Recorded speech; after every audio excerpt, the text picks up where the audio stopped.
Steve, are you? Yes, the Leafs won! Yeah, I saw that. But have you? Another 2 points, add those up in the standings. Mathematically true, but How sick is Captain? so sick. But Steve, how about Curtis Backapany? Am I right? Steve, how about James Reimer? That's a buddy. I know. Hi everyone. Hello! The Leafs won a thing! Austin Matthews.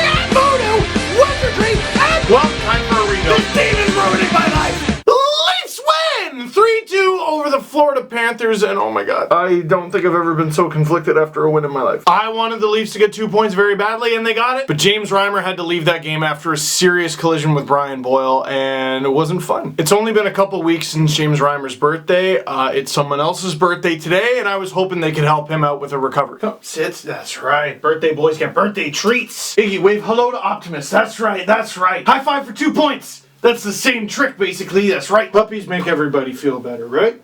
Right, buddy? Puppy time is over. Let's talk about the game, and we'll talk about the injury too. First period begins, and has anyone seen the Florida Panthers? That was not the team that ruined the Leafs 7-2. Then again, this wasn't the Leafs team that got ruined 7-2. They basically switched roles. Halfway through the frame, no goals yet, but the Leafs are basically controlling the puck. They're not letting the Panthers have any room at all to even enter the zone. The defenders were back, the forwards were helping out. It was a beautiful thing. And over halfway through the opening frame, they were rewarded. Zach Hyman bursting in, just juggernaut through the zone to get the puck in. He's behind the net, Willie helps him out, and Hyman throws it in front. And what probably would have prevented the goal is if either Florida defender was even looking at the puck, but they weren't. They were looking at the guy in front of the net because he is a dangerous man. Puck on Matthews' stick, fires it, record breaker, 35, beats Wendell Clark, and he owns the record for the most goals in a season by a Leafs rookie. Now, scoring 35 goals is absolutely incredible, especially as a rookie. Tweets like this from Andrew Berkshire make it even crazier. Austin Matthews, 35 goals this year, adjusted for era, would be 52 goals in Wendell Clark's rookie year. Which isn't to take anything away from the era that Wendell Clark played in, but in the era Austin Matthews plays in, goalies move. Like, look, I know today's players are obviously bigger, stronger, and they have crazier equipment, like crazy technology goes into it, and other players were basically playing with couch cushions and wooden sticks. Not like Wendell Clark's era was that era, it was the 80s, but if you go watch anything from like Wendell Clark's rookie year and before that, it's a barely recognizable sport. How'd you score a goal? You just kind of shot it. Really? You just shoot it? Yeah, you would just kind of shoot the puck and the goalie would flail a little and he might stop it, but he probably wouldn't. These are things I think to myself when I've been at the bar for a while and a classic game comes on. Goalies used to be bad. Sir, it is 2 p.m. Less than 3 minutes later, still not much effort from the Panthers. Connor Brown flying in, sets up Uncle Leo for the blast. Answer that damn phone if you're an English-speaking Estonian-born Swedish Finn from Russia. His 100th point in the NHL, and Leo Komarov puts the Leafs up 2-0. Remember the other day when Leo Komarov was like, here, Connor Brown, here's a free empty net goal. Connor repaid the favor, didn't he? First period is over, and holy smokes, Leo hits his 100th. Austin Matthews breaks a record. William Nylander gets a point, so he continues the record he is currently breaking game in and game out. How do the Leafs screw this up? Well, they simply put on their stop doing stuff hat and they stop doing stuff. Period starts. Nothing. They get a couple power plays. Nothing. All that resistance, all that taking away of room I was telling you about in the first period, nothing. The only guy having himself a little bit of a game was Curtis McElhinney. Coming into the game, oh my God, Curtis McElhinney. Forgetting that he's actually had a few gems for the Leafs since coming here. This was one such gem. He would be scored on, but before we get to that, something happened to the Panthers goalie, who used to be the Leafs goalie and still should be. We live Freddy. Let's talk about James. Puck goes behind the Panthers net. Brian Boyle goes to go around the net, and he just beans Reimer right in the face. And we've seen this a few times. His mask comes up, he falls back, and it's all bad. Then Colton Sevier comes in to fight Brian Boyle for it, and he has just a bad time. And the penalties were as follows. Brian Boyle fighting against Colton Sevier. Colton Sevier fighting against Brian Boyle.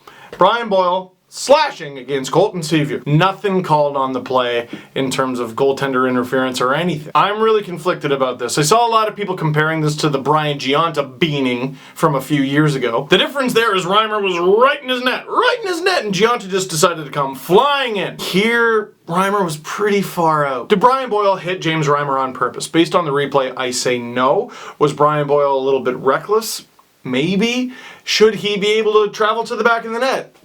Maybe. What's most important here is Reimer has a long history of having this happen to him, and you gotta hope he's okay. He skated off the ice on his own, which was an encouraging sign, but we saw it when he was with the Leafs. He got beamed and he stayed in the game, or he came back too soon. It doesn't mean he's out of the woods.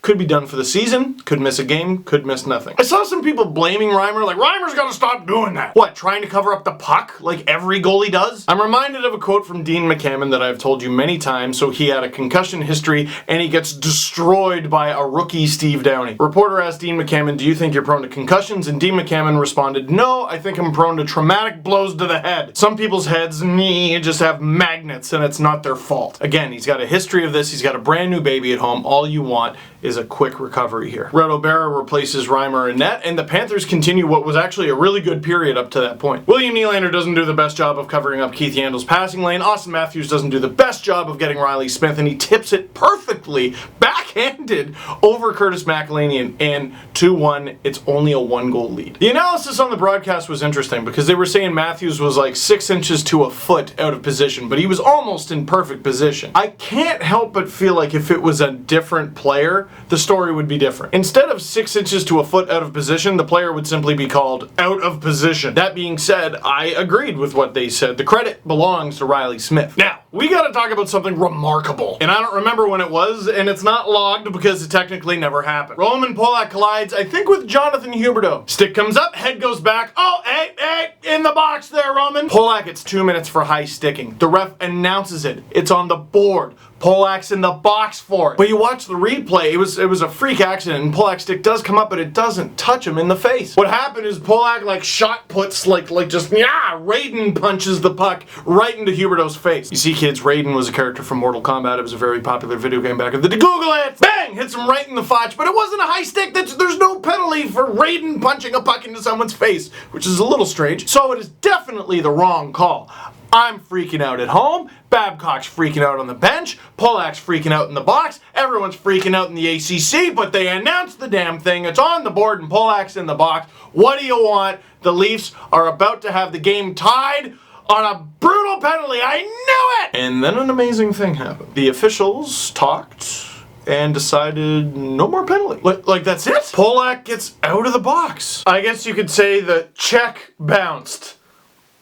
Check bounced, you got Paul Hendrick is the best. Now the most amazing thing to me was after this, I guess the refs must have saw a replay or something. After this call, the right call by the way, people were saying, oh, those refs, someone's got to call them. Like, because did they see a replay? They shouldn't have seen that. And I'm like, wait. Okay, maybe that's possible. But they got it right. Why would they continue to make a mistake if they know they got it wrong? They made a mistake, a completely understandable mistake. I could totally understand how you would be at ice level, you see that stick come up, and think it hit the player in the face. His face goes, ugh, it goes back.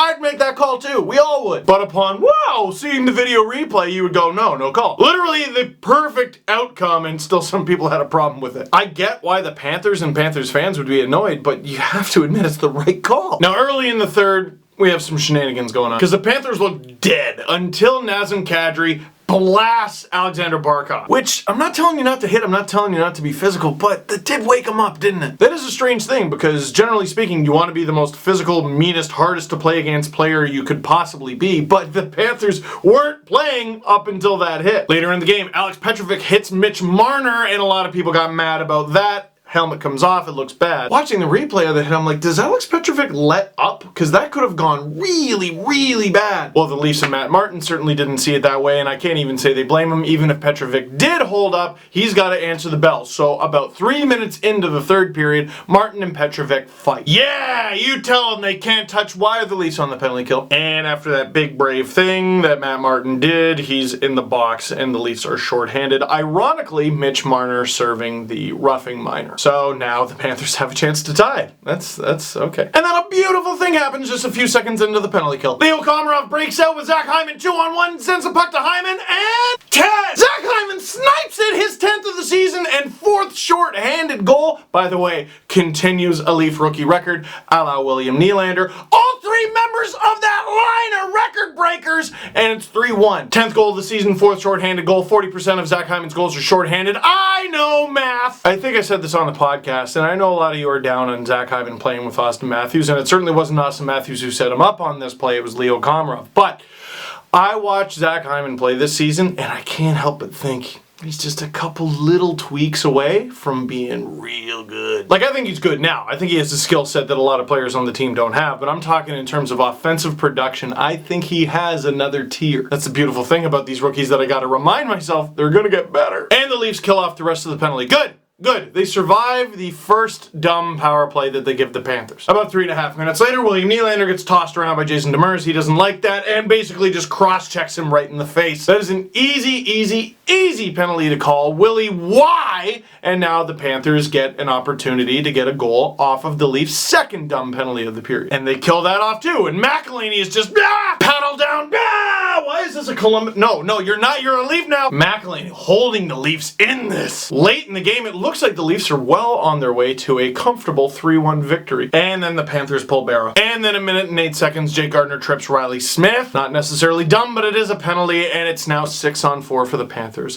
for the final 1 minute and 8. 12 seconds later, the puck eludes Curtis McElhinney, hits the goalpost. He has a chance, but he can't stop it. Panthers bury the rebound. 3-2. They're within 1 with 56 seconds left. And in a matter of 12 seconds, what looks like a comfortable victory is now an oh my god! McElhinney, hot-shot, just doing his thing, tap dancing in the net. Leafs are doing everything to get the puck out of the zone, keep the puck away from McElhinney. The Panthers get a chance. At the last second, they shoot it wide. Leafs win. The Leafs win. And here is all anyone cares about. Oh, yes. Oh, yes! Has your faith in Curtis McElhinney improved after this game against Florida? Because it'd be one thing if this was a picture-perfect victory and the Leafs just completely made Curtis McElhinney have an easy night. Not exactly the case. And Boyle, should he face any discipline, or is that just a really unfortunate thing that happens? I think it's that. That is it for this one. Thank you very much for watching. Click like if you like this video. Click subscribe if you really liked it. Tell all your friends. And they don't care if they're pretty. They care if they're 2 points. 7 regular season games to go. Are you in?